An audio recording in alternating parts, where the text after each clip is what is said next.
Hi, I'm Regina. I help professionals who feel unfulfilled get clear on what they want and move past their fear of the unknown so they can create a life that feels fulfilling and in flow.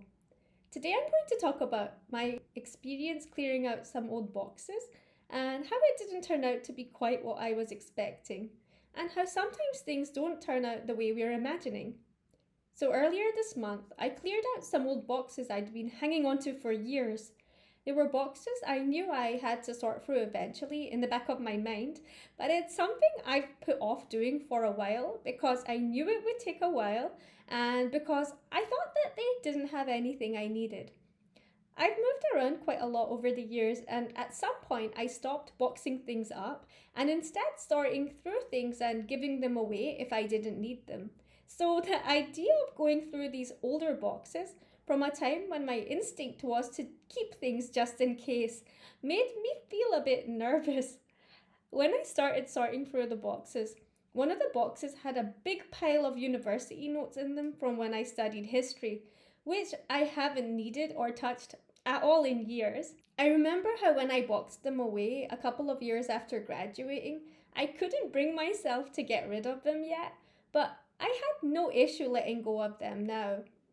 I had a box with some extra souvenirs from when I lived in Japan too, which I also hadn't been able to let go of when I first came back to the UK. At the time, even though I didn't really have any use for them, they went into a box.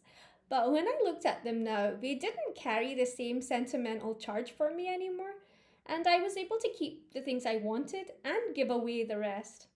It made me think about how our feelings towards things shift over time, and sometimes we just need a bit of time to be able to see something more objectively, and sometimes we just need to take that step backwards and create some distance when things feel overwhelming or too charged for us.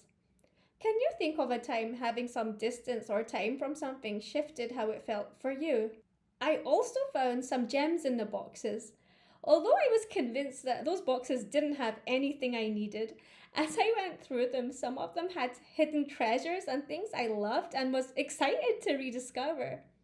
For example, I found a small wooden cat I'd bought in my first flat as a student, and some treasures from Japan that I'd forgotten about collecting, and so many other little things that are actually precious to me. In the end, the process of going through the boxes was surprisingly fun and moving too.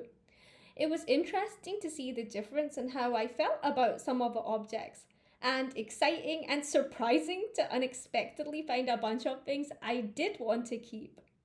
It felt cathartic too, and special to have the chance to reminisce and sort through things I'd put away so long ago that I'd forgotten about them. It also felt like a relief to know I'd finally sorted through everything. I feel lighter knowing I don't have those boxes sitting there anymore and that they've been sorted through. I also have a chance to appreciate and use the hidden gems I rediscovered now. The experience of sorting through the boxes made me think about how we often have an expectation of how something will be in our minds, and how what we imagine can be quite two dimensional. But the reality of how something is tends to be more complex and nuanced. With the boxes, all I had in my head was a dread of going through them, but the actual experience when I did it was a lot more rich and complex.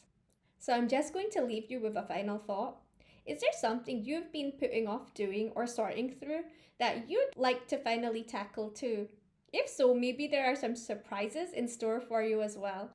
If what I talked about today resonated, I'd love to hear your comments and what your takeaway is. And if you'd like more tips and inspiration, just follow my page where I'll be posting more videos like this. Thanks for watching, and bye for now.